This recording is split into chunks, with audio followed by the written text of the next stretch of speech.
Dans cette série de vidéos, je vais plaider en faveur du théisme classique et plus généralement de la tradition théologique classique. Ces vidéos seront des traductions remaniées, commentées et étendues de vidéos faites par le youtubeur Matoma, dont vous pourrez retrouver la chaîne dans la description.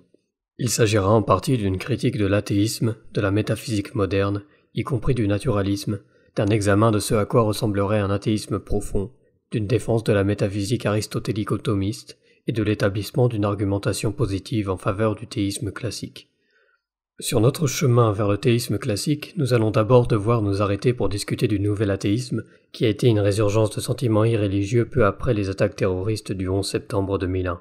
Je dirais que cette vague d'irréligion a commencé vers 2004, avec le livre The End of Faith de Sam Harris, et qu'elle s'est achevée en 2012 avec le décès de Christopher Hitchens en fin 2011.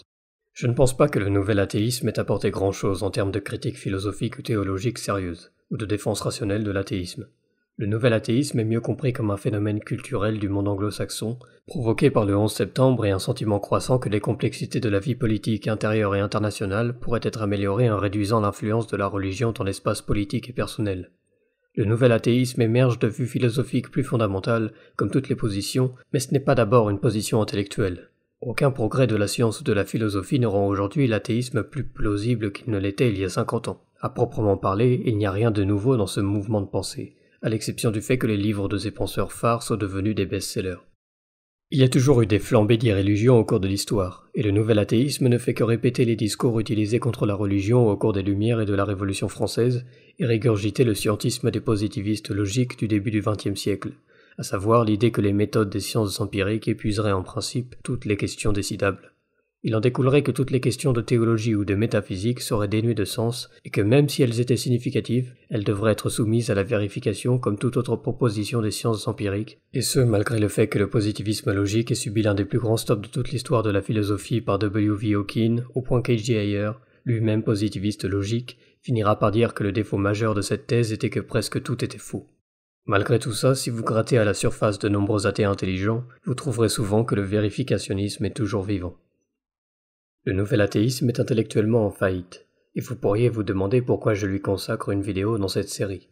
La raison est que même s'il est en faillite dans ses vues philosophiques et théologiques, il a une influence particulière sur YouTube et sur les forums, et je ne serais pas surpris si la grande majorité des athées qui regarderont cette vidéo aura été influencée, d'une manière ou d'une autre, par un des athées ici présents au cours de cette période de 2004 à 2012. Je tiens à préciser que cette vague d'athéisme n'a pas grand-chose à dire sur les principaux arguments du théisme classique. Mais j'aimerais quand même aborder et réfuter certaines des objections des nouveaux athées à ces arguments, car malheureusement, elles ressortent assez fréquemment dans les débats. L'offense la plus flagrante des nouveaux athées réside dans leur traitement des arguments cosmologiques, le type d'argument qui attire le plus l'attention du public. Ces arguments résonnent non pas à partir de tel ou tel fait particulier du monde, mais à partir des caractéristiques les plus générales de celui-ci, telles que la présence de changements, ce qui est essentiellement ce que des gens comme saint Thomas d'Aquin ou Aristote entendent par le terme mouvement, ou de l'existence de choses contingentes, c'est-à-dire de choses qui dépendent de circonstances extérieures à elles-mêmes, ou de l'existence de choses composées. Tout cela combiné avec un principe de causalité supplémentaire, par exemple en disant que ce qui change est changé par quelque chose d'autre, ou que ce qui est composé a une cause. Jusqu'à arriver à l'existence d'une source absolue qualitativement différente, un premier moteur immobile, ou un être nécessaire, ou un être non composé, ce qui est alors désigné par le terme simple. Bien sûr, les athées demandent souvent « Où sont vos preuves ?» Mais pour la plupart des arguments cosmologiques, la question est idiote. Qu'est-ce qui pourrait être plus évident que l'affirmation que certaines choses changent, ou que certaines choses sont composées de parties? Si vous cherchez des preuves pour ces deux affirmations, vous devriez arrêter de regarder la vidéo et sortir prendre l'air. Évidemment, nous allons devoir expliquer des concepts, en particulier ceux de mouvement et de contingence, et expliquer les principes de causalité que nous invoquons et parler de l'ordre des séries causales. Mais ces arguments ne reposent en tout cas pas sur des affirmations loufoques qui nécessiteraient tout un appareillage scientifique pour être vérifiés. Au contraire, nier certains des principes invoqués amènerait à dire n'importe quoi et à démolir l'autorité même des sciences empiriques, chose que les athées tiennent fermement à préserver. Il est important de souligner que la structure même des arguments cosmologiques implique de raisonner à partir des caractéristiques générales de l'expérience et des principes de causalité, jusqu'à la source métaphysique la plus fondamentale. Donc il ne s'agit pas, même en principe, d'arguments dits du dieu bouche-trou, ou God of Gaps. Une explication du dieu bouche-trou tend à identifier une lacune mystérieuse et inexpliquée dans une théorie scientifique, un trou théorique, et à dire que cette lacune ou ce trou n'est explicable qu'en invoquant Dieu. Les arguments cosmologiques, comme il en ressort clairement de leur forme même, ne cherchent pas à combler une lacune, ou à expliquer un événement naturel mystérieux. Ils ne reposent sur aucun trou. Étonnamment, les arguments du dieu bouche-trou ont été identifiés pour la première fois par des chrétiens, qui critiquaient d'autres chrétiens pour ne pas voir Dieu dans la totalité du cosmos comme un acte de soutien continu, mais uniquement dans les 10 trous. De nos jours, l'appellation Dieu bouche-trou est surtout utilisée par des athées, pour alimenter le mythe selon lequel la théologie naturelle se contenterait de remplir les trous de notre connaissance scientifique, ce qu'elle ne fait absolument pas. Ainsi, de nombreux athées, presque par réflexe, critiqueront tout argument théologique tel qu'un argument cosmologique comme étant un argument du Dieu bouche-trou ou God of the Gaps, sans s'arrêter une seule seconde pour se demander si l'argument en question parle même seulement d'un trou. Comme je l'ai déjà dit, ce n'est certainement pas le cas des arguments dont nous allons parler. Je n'ai aucun intérêt pour les arguments du dieu bouche-trou dans cette série, mais c'est un point qui devait être abordé. En plus de la question des arguments du dieu bouche-trou, il y a un autre point que je dois aborder concernant les arguments cosmologiques, qui revient sans cesse dans la littérature athée populaire et dans les discussions philosophiques. Ce point est qu'aucun des arguments cosmologiques ne commence par la prémisse que tout a une cause. Comme je l'ai dit auparavant, l'argument commence toujours par une prémisse telle que ce qui est X a une cause, X pouvant être beaucoup de choses différentes. Par exemple, ce qui est composé a une cause, ou ce qui passe de potentiel à actuel a une cause, ou ce dont on distingue l'essence de l'existence a une cause. Ce n'est tout simplement pas la même chose que dire que tout, point final, peu importe ce que c'est, a une cause. Cette incompréhension de la forme des prémices des arguments cosmologiques conduit à une déformation de ce que les théistes disent, et donc à un argument de l'homme de paille, qui est un sophisme qui consiste à présenter la position de son adversaire de façon erronée pour facilement la rejeter ensuite. La caricature classique des arguments cosmologiques, que j'ai nommé ici le pseudo-argument cosmologique, se déroule habituellement ainsi. D'abord, tout a une cause, donc cela signifie que l'univers doit avoir une cause, et cette cause doit être Dieu, et donc Dieu existe. L'athée répondra à ce faux argument, mais attendez, vous avez dit que tout avait une cause, donc qu'est-ce qui a causé Dieu? Si vous dites rien, alors vous contredisez l'affirmation selon laquelle tout a une cause. Mais si vous dites que Dieu s'est lui-même causé, quoi que cela signifie, alors pourquoi l'univers ne pourrait-il pas s'être lui-même causé lui aussi? Pourquoi cela doit être Dieu qui cause l'univers? Cette caricature idiote et grotesque des arguments cosmologiques occupe un espace démesuré dans les débats théologiques. Nous sommes tous d'accord, c'est un argument stupide. Le truc c'est qu'aucun des principaux philosophes ou théologiens n'a jamais formulé cet argument stupide. Je vous encourage à relever le défi. Retournez aux écrits des grands philosophes, par exemple Aristote, saint Augustin, saint Thomas d'Aquin, ou n'importe quel autre, et regardez si l'un d'entre eux a plaidé pour l'existence de Dieu en partant de la prémisse que tout a une cause. Malheureusement, les nouveaux athées ont convaincu beaucoup de gens que la théologie naturelle reposait sur une telle absurdité, à savoir l'idée que tout aurait une cause, ce qui mènerait à un pseudo-argument stupide et autocontradictoire. Cette déformation des arguments cosmologiques n'est en aucun cas isolée au sein de l'athéisme populaire. En fait, elle semble être la norme dans la littérature athée. Je fais commencer notre examen du nouvel athéisme avec Daniel Dennett, dans son livre de 2006, Breaking the Spell. Contrairement à moi, Dennett est un philosophe de formation et fait ce genre de choses pour gagner sa vie. Dans ce livre, qui est un livre représentatif du nouvel athéisme, Dennett consacre un seul paragraphe aux arguments cosmologiques, un type d'argument avec une histoire vieille de 2300 ans. Avant de discuter de l'argument cosmologique au singulier, alors que c'est un type d'argument qui en englobe plusieurs, il nous dit dans le chapitre 8 à la partie 7 « Cela nous laisse avec les arguments traditionnels discutés longuement par les philosophes et les théologiens au cours des siècles, certains empiriques, tels que l'argument à partir du design ou de la conception, et certains a priori ou logiques, tels que l'argument ontologique et l'argument cosmologique pour la nécessité d'une première cause. » Déjà, dire que l'argument cosmologique est un seul argument, comme c'est sous-entendu ici, est une erreur. C'est une classe ou un genre, ou un type d'argument, pas un seul argument. La deuxième erreur, c'est de dire que c'est un argument a priori, mais c'est bien un argument logique et il a raison sur ce point. Examinons son seul paragraphe sur le sujet et voyons ce qu'il a à dire sur les arguments cosmologiques. L'argument cosmologique qui dans sa forme la plus simple affirme que puisque tout doit avoir une cause, l'univers doit avoir une cause, à savoir Dieu, ne reste pas simple longtemps. Certains n'est la prémisse, puisque la physique quantique nous enseigne que tout ce qui arrive n'a pas besoin d'avoir une cause. D'autres préfèrent accepter la prémisse et demander ensuite qu'est-ce qui a causé Dieu. La réponse étant que Dieu est lui-même causé, d'une manière ou d'une autre, cela soulève alors la réfutation. Si une chose peut être causée par elle-même, pourquoi l'univers dans son ensemble ne pourrait-il pas être causé par lui-même? Cela mène alors dans diverses directions obscures, comme les étranges enceintes de la théorie des cordes et ses fluctuations de probabilité dans un extrême, ou au pinaillage ingénieux sur la signification même de cause dans l'autre. À moins que vous n'ayez un goût pour les mathématiques et la physique théorique d'une part, ou pour les subtilités de la logique scolastique d'autre part, vous n'êtes pas susceptible de trouver tout cela convaincant ou même compréhensible. Fin de la citation. Alors ce que j'aime dans tout ça, c'est que Dennett nous dit qu'il nous donne une version simplifiée de l'argument, comme s'il pouvait nous donner la version plus complexe s'il en avait le temps. Vous pouvez voir qu'il commence avec cette prémisse stupide que tout doit avoir une cause, et bien sûr il demande, puisque tout a une cause, qu'est-ce qui a causé Dieu? Et si Dieu peut être causé par lui-même, pourquoi pas l'univers? J'essaie d'être charitable ici, et Dennett dit bien dans la seconde phrase que c'est tout ce qui arrive qui doit avoir une cause. Mais qu'est-ce que cela veut dire? Tout ce qui arrive à quoi? Notez aussi que Dennett ne nous dit pas où il a trouvé cet argument. Il mentionne les scolastiques à la fin, mais qu'y a-t-il en tête? Abelard, Lombard, saint Thomas d'Aquin, Jean d'Inscott, Occam? Qui parmi les scolastiques a fait cet argument stupide?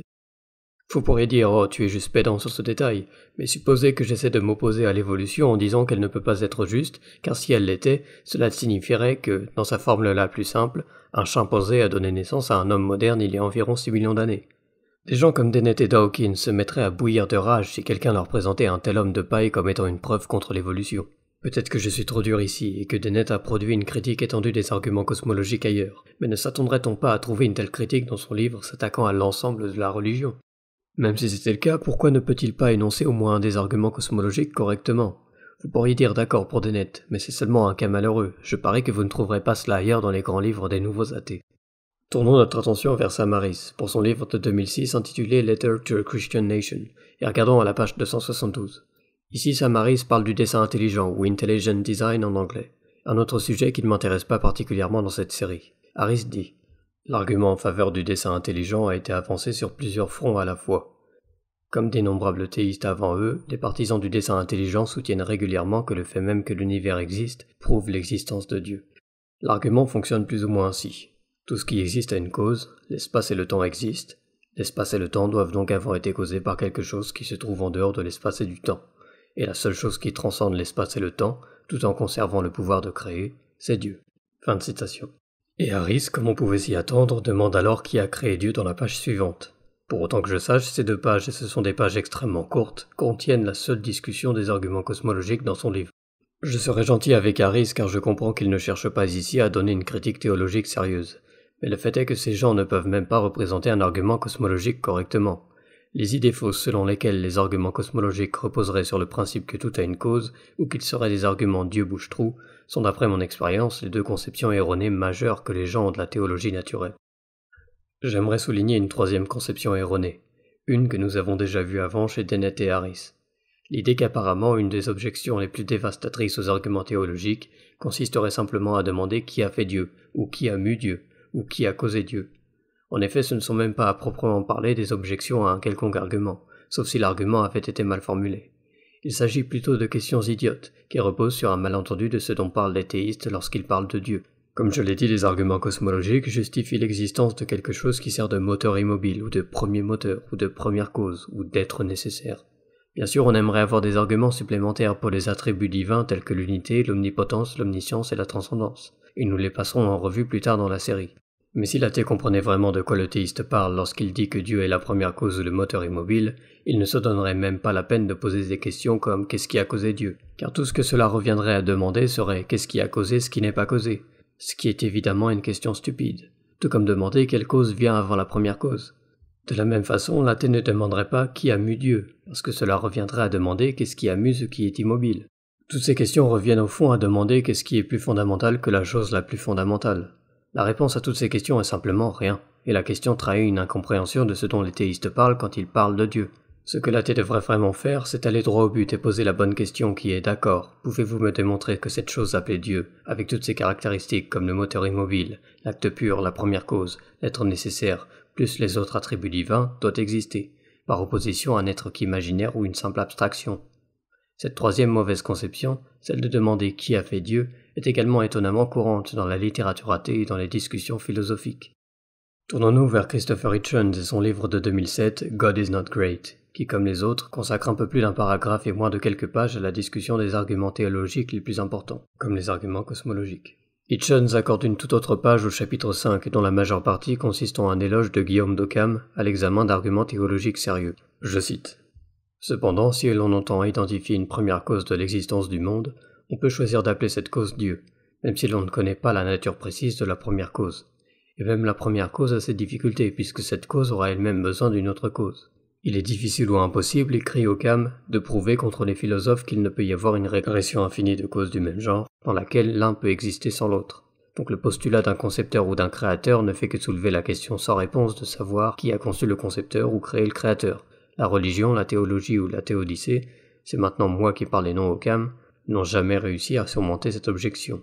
Occam lui-même a simplement dû se rabattre sur la position désespérée selon laquelle l'existence de Dieu ne peut être démontrée que par la foi. Fin de citation. Ce que je trouve bizarre à propos de ce qu'Hitchens écrit ici, c'est qu'il parle de la première cause, et qu'il en arrive quand même à se demander qu'est-ce qui a causé la première cause. Hitchens semble également être confus puisqu'il soulève la question de la régression infinie. Mais s'il pense qu'une régression infinie est possible, quel que soit l'argument cosmologique qu'il a en tête, pourquoi alors s'embêter à parler d'une véritable première cause ? Il aurait dû dire qu'il n'y a pas de première cause, que la chaîne de causalité n'a pas de membre plus fondamental ou premier. Ce qui est plus intéressant, c'est qu'il ne donne pas explicitement la citation d'Occam. Dans le contexte, Occam dit en fait qu'il pense qu'un certain type de série causale, celle communément dite ordonnée accidentellement, ne peut pas être prouvé philosophiquement comme étant impossible à régresser infiniment. C'est ce dont Occam parle dans cette citation. Cependant, Occam affirme aussi qu'il existe un type de série causale dont on peut prouver l'impossibilité de régresser infiniment, à savoir celle dite ordonnée essentiellement, qui ont plus à voir avec les causes dans le présent, ici et maintenant, et ont la caractéristique importante que chaque membre de la chaîne causale ne possède son pouvoir causal que de façon dérivée, c'est-à-dire qu'il n'a de pouvoir causal que dans la mesure où il dépend d'un membre plus basique dans la hiérarchie de cette chaîne causale, ordonnée essentiellement. De telles chaînes causales ordonnées essentiellement et non accidentellement ne s'étendent donc pas en arrière dans le temps, de façon linéaire jusqu'à la singularité du Big Bang, ce qui est sans doute ce à quoi le plus de gens pensent quand les chaînes causales sont discutées. Nous reviendrons très bientôt sur cette distinction lorsque je parlerai de ce que Richard Dawkins a à dire sur les arguments cosmologiques et la prétendue illusion de Dieu. Mais je trouve ça assez remarquable que les scolastiques connaissaient cette distinction fondamentale entre les différentes sortes de séries causales. Celles linéaires qui sont ordonnées accidentellement et celles hiérarchiques qui sont ordonnées essentiellement. Ce n'est pas une distinction qui a été inventée de façon ad hoc pour échapper à une objection des athées. Elle a toujours fait partie de la pensée scolastique et donc de la tradition théologique. Il est dommage qu'une telle distinction ne soit pas discutée plus fréquemment, et je n'ai appris son existence qu'assez récemment, car elle fait une énorme différence dans les débats philosophiques. Ce que cette distinction fait, c'est qu'elle rend les discussions sur ce qui s'est passé dans le passé lointain, dans les événements les plus primordiaux de l'univers, totalement non pertinent avec la discussion en cours. Cela ne change alors absolument rien de savoir quelle théorie cosmologique est correcte, qu'il y ait eu des multivers ou des effets de tunnels quantiques, ou autre théorie de spéculation cosmologique fantaisiste que vous voudriez proposer. Et cela parce que cette sorte de série causale dont nous discutons, les séries causales ordonnées essentiellement, concernent le présent, ici et maintenant, et non pas le passé lointain du Big Bang, ou quoi que ce soit d'autre qui a pu avoir lieu dans la formation de notre univers. Venons-en maintenant au livre The God Delusion de Richard Dawkins, publié en 2006, qui est peut-être le livre phare du nouvel athéisme.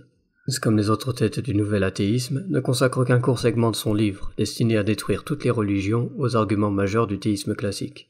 Ici, ce que Dawkins essaie de faire, c'est de démonter le corpus de saint Thomas d'Aquin en 3 pages, et il concentre son attention sur les fameuses 5 voies du docteur angélique, qui se trouvent dans la première partie de la Somme théologique, question 2, article 3. Il faut souligner que selon les experts, les 5 voies de saint Thomas n'étaient pas destinées à être des arguments autonomes, qui pourraient être donnés pour persuader un athée. Ce sont juste des résumés destinés aux étudiants en théologie, le détail des arguments étant contenu dans d'autres parties du travail de saint Thomas. Mais il est vrai que les voies restent des arguments très puissants, pour nous faire prendre conscience de l'existence d'un moteur immobile ou d'un acte pur, comme dans la première voie, ou d'une première cause, comme dans la deuxième voie, ou d'un être nécessaire, comme dans la troisième voie. Bien sûr, relier tout ça et montrer que le moteur immobile ou l'acte pur possède des attributs divins, tels que l'unité, l'immatérialité, l'immutabilité, l'omnipotence, l'omniscience, etc., est quelque chose qu'il va falloir faire progressivement. Et je dis progressivement car ces arguments ont besoin qu'un fond de concept métaphysique soit d'abord expliqué pour comprendre ce à quoi ils aboutissent. Au début du chapitre 3, Dawkins nous dit que les 5 preuves avancées par saint Thomas d'Aquin au XIIIe siècle ne prouvent rien et sont faciles à, bien que j'hésite à le dire étant donné son éminence, exposer comme nulles. Les 3 premières ne sont que de façons différentes de dire la même chose et peuvent être considérées ensemble. Tout implique une régression infinie, la réponse à une question soulevant une autre question préalable et ainsi de suite, ad infinitum. Numéro 1. Le moteur immobile. Rien ne bouge sans un moteur préalable, cela nous conduit à une régression dont la seule échappatoire est Dieu. Quelque chose a dû faire le premier mouvement et cette chose nous l'appelons Dieu. Numéro 2. La cause incausée. Rien n'est causé par soi-même. Chaque effet a sa cause préalable, et là encore nous sommes conduits dans une régression. Elle doit être terminée par une première cause, que nous nommons Dieu. Numéro 3. L'argument cosmologique. Il a dû y avoir un moment où aucune chose physique n'existait. Mais puisque les choses physiques existent maintenant, il doit y avoir eu quelque chose de non physique pour les faire exister, et c'est ce que nous appelons Dieu. Ces trois arguments reposent sur l'idée d'une régression et invoquent Dieu pour y mettre fin. Ils font l'hypothèse tout à fait injustifiée que Dieu est lui-même immunisé à la régression. Même si nous nous permettons le luxe douteux de conjurer arbitrairement un terminateur à une régression infinie et que nous lui donnons un nom, simplement parce que nous en avons besoin, il n'y a absolument aucune raison de doter ce terminateur de l'une des propriétés normalement attribuées à Dieu, l'omnipotence, l'omniscience, la bonté, la créativité dans la conception, sans parler des attributs humains tels que l'écoute des prières, le pardon des péchés et la lecture des pensées les plus intimes. Fin de la citation. Tout d'abord, comme je l'ai dit avant, les 5 voies sont des résumés, pas des preuves autonomes, et Dawkins se trompe tout simplement quand il affirme qu'il n'y a absolument aucune raison de doter le terminateur d'une des propriétés normalement attribuées à Dieu. On peut supposer qu'il a obtenu les 5 voies de la somme théologique, et s'il avait tourné que quelques pages, ou bien jeté un coup d'œil à la table des matières, il aurait vu que saint Thomas d'Aquin donne bien des arguments pour chacun des attributs divins de manière systématique. Les 5 voies viennent de la question 2 de la première partie, et la question 3 soutient que Dieu est simple, c'est-à-dire non composé et non divisible en parties. La question 6 argumente pour la bonté de Dieu, à la question 14 et les questions de la connaissance de Dieu, etc. Vous pouvez penser que les arguments de saint Thomas d'Aquin ne sont pas convaincants, mais Dawkins se trompe bien sur les faits ici. Saint Thomas d'Aquin donne un argument pour chacun de ses attributs. Dawkins se dit ensuite, pour revenir à la régression infinie et à la futilité d'invoquer Dieu pour y mettre fin, il est plus parcimonieux d'invoquer par exemple la singularité du Big Bang ou d'autres concepts physiques encore inconnus. Appeler le terminateur Dieu est au mieux inutile et au pire pernicieusement trompeur. Nous voyons ici que Dawkins pense bien que la régression doit finir avec un terminateur. Il insiste juste pour l'appeler la singularité du Big Bang plutôt que Dieu. Mais cela nous renvoie à la distinction dont je parlais, à savoir la différence entre les séries causales ordonnées accidentellement et celles ordonnées essentiellement. Dawkins pense que saint Thomas d'Aquin parle d'une série causale ordonnée accidentellement, s'étendant en arrière dans le temps vers une singularité, tandis que saint Thomas d'Aquin parle d'une série causale ordonnée essentiellement, qui ne remonte pas dans le temps. D'ailleurs, saint Thomas d'Aquin ne pensait même pas qu'il était possible de prouver philosophiquement que l'univers avait un commencement dans le temps, justement à cause de cette distinction. Revenons à la façon dont il présente la première voie de saint Thomas. Numéro 1. Le moteur immobile. Rien ne bouge sans un moteur préalable. Cela nous conduit à une régression dont la seule échappatoire est Dieu. Quelque chose a dû faire le premier mouvement et cette chose, nous l'appelons Dieu. Fin de citation. La représentation de l'argument lui-même n'est pas horrible, mais le problème est que le terme mouvement dans cet argument est important et doit être expliqué pour que cet argument ait un sens. Cela parce que le mouvement ici ne fait pas référence à un simple changement de localisation spatiale ou à un mouvement local. Comme je l'ai laissé entendre plus tôt, pour ces penseurs classiques, le mouvement devait être interprété comme étant un changement au sens large. Donc vous pouvez aussi penser à la première voie, la voie par le mouvement, comme étant une voie par le changement. Nous laisserons beaucoup de détails pour plus tard dans cette série, mais pour nous donner un aperçu, essayons d'abord l'argument du mouvement, ou du changement, au moins sous la forme d'une rapide esquisse. Demandons-nous d'abord ce que saint Thomas d'Aquin entend par le terme mouvement. Saint Thomas d'Aquin emprunte sa compréhension métaphysique du changement à Aristote, qui utilise la distinction entre l'acte et la puissance. Cette distinction dit que l'être est divisé en acte et en puissance. Les choses peuvent exister actuellement, ou en acte, d'une certaine manière, mais peuvent aussi exister potentiellement, ou en puissance, d'une autre manière. Considérez une balle rouge. La balle est maintenant actuellement rouge, mais elle est aussi potentiellement bleue, ou verte, ou toute autre couleur. La balle est rouge en acte, et est bleue uniquement en puissance. Cependant, la balle pourrait devenir bleue en acte si elle était lâchée dans, disons, un seau de peinture bleue. Clairement, la balle a changé de couleur, du rouge au bleu. Dans le langage de la distinction entre acte et puissance, on dira que le potentiel de la balle à être bleue a été actualisé. C'est ainsi que le changement est compris dans cette métaphysique. C'est l'actualisation d'un potentiel ou, comme je peux parfois le dire, la réduction du potentiel à l'actuel. Dans notre exemple avec la balle, le potentiel de la balle à être bleue a été actualisé. Mais nous nous demandons maintenant ce qui a actualisé ce potentiel. Après tout, la balle n'actualise pas spontanément son propre potentiel en devenant bleue, car la balle est seulement bleue en puissance, mais pas en acte. Maintenant, nous devrions demander qu'est-ce qui a causé cette actualisation du potentiel de la balle à être bleue. La réponse est bien sûr la peinture. Mais la peinture bleue ne peut actualiser ce potentiel que si elle-même existe en acte, car si elle n'existait qu'en puissance, elle ne pourrait pas causer quoi que ce soit, comme l'actualisation du potentiel pour cette balle à être bleue. Donc nous voyons que la chose mise en mouvement, la balle, a été mise en mouvement par quelque chose d'autre, à savoir la peinture. Vous pouvez aussi prendre l'exemple d'un glaçon qui fond. Le glaçon qui existe actuellement a le potentiel de devenir de l'eau liquide. et ce potentiel peut être actualisé par la chaleur de l'air ambiant. Cet air chaud ambiant ne peut actualiser le potentiel du glaçon à fondre que parce qu'il existe déjà actuellement, et non simplement potentiellement. Le potentiel de l'air ambiant à être chaud aura d'abord été actualisé par un radiateur actuellement chaud dans la pièce, et ainsi de suite. En ce qui concerne la première voie, saint Thomas d'Aquin dit qu'il est évident par l'expérience que certaines choses sont en mouvement, c'est-à-dire que des potentiels sont actualisés. Et il a raison, n'est-ce pas? Il suffit de regarder autour de soi pour en voir de nombreux exemples. Peut-être que le potentiel d'une tasse de café à être à une température plus basse est actualisé, ou que le potentiel de l'eau liquide à être de la vapeur est actualisé. Donc le mouvement tel que le comprend saint Thomas d'Aquin est en effet évident par l'expérience. En outre, nous avons vu dans l'exemple de la balle que la chose passant du potentiel à l'actuel, la balle rouge, a été mise en mouvement par quelque chose d'autre qui était déjà dans un état d'actualité, à savoir la peinture. Ou comme saint Thomas d'Aquin le dit dans sa première voie, que rien ne peut être réduit de la potentialité à l'actualité autrement que par quelque chose qui est déjà en état d'actualité. Et nous voyons aussi que ce qui est en mouvement doit être mis en mouvement par quelque chose d'autre. Dans notre exemple, la balle rouge a été mise en mouvement par rapport à sa couleur, par la peinture bleue. Je passe sur de nombreux détails que je développerai plus tard, mais j'espère qu'il devient clair qu'une fois que nous comprenons les termes utilisés dans l'argument, dans ce cas le mouvement, que saint Thomas d'Aquin ne base pas son argumentation sur une absurdité infondée. L'étape suivante consiste à se demander si la chose qui a mis la première chose en mouvement est elle-même en mouvement. Si elle ne l'est pas, nous arrivons à la conclusion d'un moteur immobile. Si elle est elle-même en mouvement, elle doit être mise en mouvement par autre chose. Parce que la question de la régression infinie se rapproche, nous devons discuter de ces deux sortes de séries causales dont j'ai parlé plus tôt, celle ordonnée accidentellement, ou per accidens en latin, et celle ordonnée essentiellement, per se. Les séries causales ordonnées accidentellement s'étendent en arrière ou en avant dans le temps. De façon linéaire, elles contiennent des membres qui ne tirent pas essentiellement leur pouvoir causal de façon dérivée, dans ce cas, leur force motrice du membre précédent de la série. Les membres précédents de la série pourraient être supprimés et les membres suivants ne perdraient pas leur force motrice. Un exemple de cela est comme suit. Imaginez que je fais des spaghettis et que je dois faire bouillir de l'eau. Je remplis une casserole avec de l'eau et j'allume la flamme. Cette flamme actualise le potentiel de la casserole à être chaude, ce qui à son tour actualise le potentiel de l'eau à être chaude, ce qui à son tour actualise le potentiel des spaghettis à être chaud, une fois que je les ai jetés dans l'eau chaude. Puisque chacune de ces étapes implique l'actualisation d'un potentiel, c'est un exemple de mouvement. Et remarquez que chacune des étapes a eu lieu de manière linéaire, en remontant dans le temps, et commençant par la flamme qui actualise le potentiel de la casserole à être chaude. Cependant, une fois que la casserole est chaude, elle peut continuer à actualiser le potentiel de chaleur de l'eau. Et ce que ça signifie, c'est qu'une fois que la casserole est actuellement chaude, elle possède la force motrice nécessaire pour déplacer l'eau d'elle-même, même si la flamme n'est plus là, de sorte que la casserole chaude ne tire pas essentiellement sa force motrice de la flamme de façon dérivée, et qu'elle continue à mettre l'eau en mouvement même en l'absence de flamme. Et une fois que l'eau est chaude, elle peut également mettre les spaghettis en mouvement même en l'absence de flamme. Une telle série de moteurs ordonnés accidentellement de manière linéaire pourrait en théorie s'étendre à l'infini dans le passé.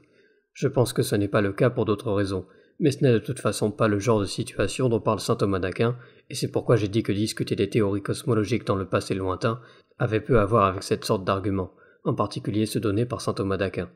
Considérez un exemple différent de mouvement, un exemple plus proche de ce dont saint Thomas d'Aquin parle réellement dans cet argument. Imaginez qu'il y a une pierre sur le sol et que vous déplacez la pierre vers votre gauche en utilisant un bâton dans votre main droite. La pierre bouge parce que le bâton la met en mouvement. Mais le bâton ne peut mettre la pierre en mouvement que parce qu'il est lui-même mis en mouvement par la main, et votre main ne met le bâton en mouvement que parce que votre avant-bras met la main en mouvement. Mais ici, si votre avant-bras arrêtait d'actualiser la main, le bâton ne pourrait pas mettre la pierre en mouvement, donc le bâton tire finalement sa force motrice de l'avant-bras, de façon dérivée. Vous pourriez dire qu'en fin de compte, ce n'est pas le bâton qui fait bouger la pierre, mais votre avant-bras. Nous pouvons voir qu'une série de cette sorte nécessite absolument de recevoir son actualisation des membres plus fondamentaux dans la série, et se débarrasser des membres les plus fondamentaux arrêterait l'actualisation des membres les plus distants. C'est-à-dire que si l'avant-bras cessait de mettre la main en mouvement, la pierre cesserait de bouger parce que le bâton tire sa force motrice de l'avant-bras. Parce que chaque membre de la série tire sa force motrice d'un membre plus fondamental et ne possède pas de force motrice en leur absence.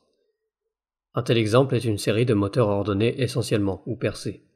Cette caractéristique importante, que les membres plus distants de la série tirent leur force motrice des membres plus fondamentaux, est ce qui rend une régression impossible dans une telle série.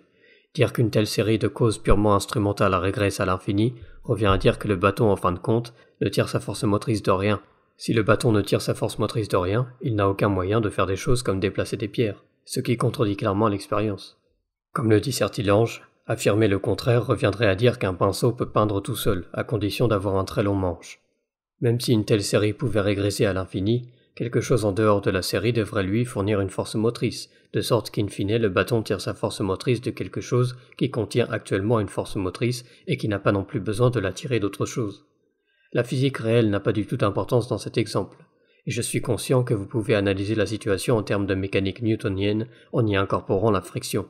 Si vous n'aimez pas l'exemple, prenez-en simplement un autre.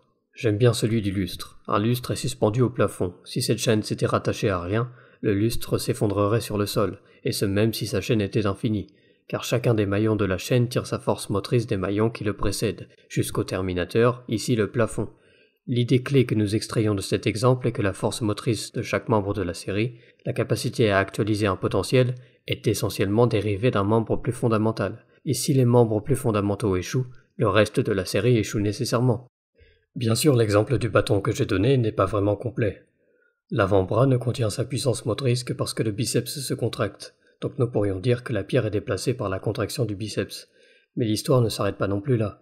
Nous pouvons descendre à des niveaux de réalité de plus en plus profonds dans ici et maintenant. La contraction du biceps, qui est une actualisation du potentiel, ne se produit qu'en raison de la mise à feu des motoneurones qui innervent le muscle. Dans cette série de moteurs, si le neurone cesse de tirer, le bâton perd sa puissance motrice, et même l'actualisation du potentiel de ces motoneurones ne se produit qu'en raison de la forme de la conformation des protéines spécialisées dans le nerf. Nous pouvons aller de plus en plus loin et descendre des niveaux de réalité de plus en plus fins, mais le fait est que chaque membre de cette série tire de façon dérivée sa capacité à actualiser un potentiel d'un membre plus fondamental de la série. Souvenez-vous également que dans cet exemple, nous parlons de l'actualisation de certains potentiels dans le présent, ici et maintenant, et non pas dans un passé lointain comme on pourrait en parler avec des séries causales ordonnées accidentellement ou per accidens. Dans une série causale ordonnée essentiellement, tous les membres coopèrent simultanément. Revenons à la première voie. Nous nous sommes quittés avec l'idée que tout ce qui est en mouvement doit être mis en mouvement par quelque chose d'autre, et nous étions à la question est-ce que cet élément supplémentaire est lui-même mis en mouvement, c'est-à-dire dont un potentiel est actualisé. Si ce n'est pas le cas, nous concluons qu'il existe un moteur immobile. S'il est lui-même mis en mouvement, il doit être mis en mouvement par encore un autre élément. Rappelez-vous que nous parlons de séries causales ordonnées essentiellement dans cet argument, celles qui ne peuvent pas en principe s'étendre à l'infini, car recevant leur pouvoir de façon dérivée, et cela signifie qu'une telle série de moteurs doit se terminer par un membre plus fondamental, ce que j'appellerais le premier moteur. Mais souvenez-vous qu'il n'est pas le premier dans un sens temporel, le temps n'étant pas l'élément important ici. C'est l'idée de recevoir une force motrice de façon dérivée qui l'est. Le premier moteur étant le moteur le plus fondamental, contient sa force motrice en lui-même, et n'a pas besoin de la tirer d'autre chose, car s'il la tirait d'autre chose, il ne serait pas vraiment le premier moteur. Et évidemment, parce qu'il s'agit d'un premier moteur, il doit rester immobile, car s'il était déplacé, il ne serait pas le premier. Nous concluons donc qu'il existe un moteur immobile ou un premier moteur. Je voudrais souligner une fois de plus que nous sommes arrivés à cette conclusion simplement en considérant les changements dans l'ici et maintenant, pas en spéculant sur la cosmologie ou le Big Bang, comme de nombreuses autres formulations des arguments cosmologiques le font souvent. Les théories sur la façon dont l'univers a commencé ou sur sa finitude n'ont tout simplement aucun rapport avec cet argument, et j'espère que vous pouvez voir qu'étant donné que nous avons démontré qu'il existe un moteur immobile, la question de savoir qui a déplacé le moteur immobile est assez stupide, car cela revient à demander qu'est-ce qui a déplacé cette chose qui n'est pas déplacée. Et l'argument ne s'arrête pas forcément là comme de nombreux athées le pensent. Saint Thomas d'Aquin termine cet argument en disant « Et un tel être, tout le monde comprend que c'est Dieu ». Encore une fois, les 5 voies sont des résumés, non pas des arguments autonomes, et nous pouvons raisonner davantage sur la raison pour laquelle on devrait penser que ce premier moteur possède les caractéristiques que nous attribuons habituellement à Dieu. Bien que je souhaite revenir sur tout cela plus tard dans la série, laissez-moi faire un pas de plus pour conclure davantage de choses sur le premier moteur. Revenons à la distinction acte-puissance et analysons la nature du premier moteur. Soit quelque chose est purement potentiel, soit un mélange de potentialité et d'actualité, soit purement actuel. Ce sont les 3 seules options. Quelque chose qui est purement potentiel ne peut pas faire grand-chose. Étant seulement potentiel, nous éliminons donc cette possibilité. Donc soit le premier moteur est un mélange d'acte et de puissance comme la plupart des choses le sont, soit il est purement actuel. Cependant, les choses ne vont que du potentiel à l'actuel que dans la mesure où elles sont actualisées. Donc l'acte est logiquement antérieur à la puissance dans cette relation. C'est une relation asymétrique. La puissance est destinée à être actualisée. Parce que le premier moteur est le plus fondamental, il ne peut avoir aucun potentiel non actualisé, et de ces 2 possibilités, le mélange ou l'actualité pure, il doit donc être purement actuel, ou comme le disaient les scolastiques, acte pur ou actus purus en latin. Évidemment parce que l'acte pur n'est en aucun cas potentiel, il est immuable ou inchangeable. Et parce que les choses qui existent dans le temps ou qui sont faites de matière sont sujettes au changement, au moins potentiellement, l'acte pur est en outre éternel et incorporel. Et il ne peut y avoir qu'un seul acte pur, parce que pour qu'il y en ait plusieurs, il faudrait qu'une certaine caractéristique, potentielle, matérielle ou temporelle, appartienne à l'un et non à l'autre, servant de principe d'individuation pour les différencier. Comme rien de cela n'est possible, puisque comme nous l'avons vu, le premier moteur est un acte pur, incorporel et éternel, il ne peut y en avoir en principe qu'un seul, pas plusieurs. On peut également en déduire de l'acte pur qu'il est nécessairement simple, ce qui annule encore davantage de possibilités de caractéristiques d'individuation qui permettraient une multiplicité d'actes purs. Et parce qu'il n'y a qu'un seul acte pur, il est la source ultime de tout mouvement. Bien sûr, ce n'est qu'une esquisse de la première voie et de ce que nous pouvons conclure de l'existence du premier moteur, à savoir qu'il est acte pur, qu'il n'y en a qu'un, pas plusieurs, qu'il est immuable, éternel et incorporel. J'ai conscience que nous allons un peu vite ici, mais c'est seulement pour vous donner un premier aperçu. Tout cela sera approfondi et détaillé dans les vidéos à venir. Et peu importe comment on comprend Dieu, il possède certainement tous les attributs qui viennent d'être listés. Nous voyons donc que tout cela est absent des écrits de Dawkins et des autres nouveaux athées. Quoi que vous pensiez de l'argumentation qui vient d'être donnée, elle ne sera pas réfutée en demandant qui a mis le premier moteur en mouvement, ou en disant que c'est un argument Dieu bouche-trou, ou en disant il n'y a pas de preuve. À moins que vous ne vouliez prendre le parti de Parménide et nier carrément que les choses soient en mouvement, ou quelque chose de stupide dans le genre. Si vous voulez rejeter la conclusion, vous allez devoir faire une analyse sérieuse pour trouver où la déduction est erronée et expliquer pourquoi. Les visionneurs avertis vont peut-être se dire « Mais n'y a-t-il pas de phénomène quantique très étrange qui sape les prémices de cet argument ?» De telles objections utilisant la mécanique quantique sont généralement confuses, parce qu'elles ne pensent pas au mouvement au sens large, soit la réduction de la puissance à l'acte, et qu'elles essaient de traduire l'idée de causalité utilisée en métaphysique en un concept particulier que les auteurs de ces objections pourraient connaître en physique quantique. Et une fois que ces traductions sont faites, vous n'êtes déjà plus en train d'engager l'argument dans ses propres termes. En outre, les discussions excessives sur la mécanique quantique ne font qu'obscurcir le fait qu'il s'agit d'un argument sur les principes généraux de la métaphysique, et non sur les théories physiques individuelles. Je reviendrai sur ce point plus tard dans la série, quand nous parlerons de cet argument en détail, mais avec les objections quantiques que j'ai vues, l'opposant n'est juste pas assez observateur pour remarquer que même avec ses propres objections, certains potentiels sont effectivement actualisés, même s'ils ne sont peut-être pas aussi évidents que pour les phénomènes macroscopiques. J'aimerais ajouter que les réponses du type « mais la science a démontré ceci ou cela » ne sont pas des objections sérieuses à la plupart des arguments cosmologiques, tout simplement parce que, au moins pour leur version aristotélico-thomiste, ces arguments reposent sur des affirmations métaphysiques que n'importe quelle théorie scientifique doit présupposer, et non sur des considérations scientifiques qui pourraient être amenées à évoluer. Passons au traitement que fait Dawkins de la seconde voie. Numéro 2, la cause incausée. Rien n'est causé par soi-même, chaque effet a sa cause préalable, et là encore nous sommes conduits dans une régression. Elle doit être terminée par une première cause que nous nommons Dieu. Fin de citation. La seconde voie aborde la nature de la causalité efficiente, c'est-à-dire le type de causalité qui traite des choses qui viennent à exister. Dawkins représente encore une fois mal cela, comme si nous tracions la chaîne de cause à effet à travers le temps jusqu'à la singularité du Big Bang, en les alignant, cause, effet, ce qui n'est pas du tout ce que saint Thomas fait dans la deuxième voie. Ce dont saint Thomas d'Aquin parle, c'est un ordonnancement logique des causes efficientes, à nouveau ordonné essentiellement, dans lequel nous devons conclure qu'il y a un membre plus fondamental ou une première cause efficiente. Là encore, la suppression de la première cause supprime la puissance causale des intermédiaires, et donc supprimer la première cause supprimerait également l'effet final, contredisant l'expérience. Et à cette première ou plus fondamentale cause efficiente, on donne le nom de Dieu. Une telle chaîne de causes efficientes est en rapport avec le fait que les choses de notre expérience quotidienne existent tout court dans l'ici et maintenant. Donc cette cause la plus fondamentale, incausée, soutient l'existence des choses de notre expérience quotidienne. Nous reviendrons sur tout cela en détail plus tard dans la série, mais pour l'instant le spectacle doit continuer. Passons à la troisième voie, qui est l'argument de saint Thomas d'Aquin à partir de la contingence. Ça commence mal vu que Dawkins appelle cela l'argument cosmologique, comme si les deux arguments d'avant n'en étaient pas. Numéro 3, l'argument cosmologique. Il a dû y avoir un moment où aucune chose physique n'existait, et puisque les choses physiques existent maintenant, il doit y avoir eu quelque chose de non physique pour les faire exister et c'est ce que nous appelons Dieu. Fin de citation. C'est seulement un affreux dénigrement de cet argument, ce qui est regrettable parce que l'argument de la contingence est fascinant et assez difficile à réfuter, à moins que vous ne vouliez nier les principes même de la raison que nous utilisons lorsque nous faisons des sciences empiriques.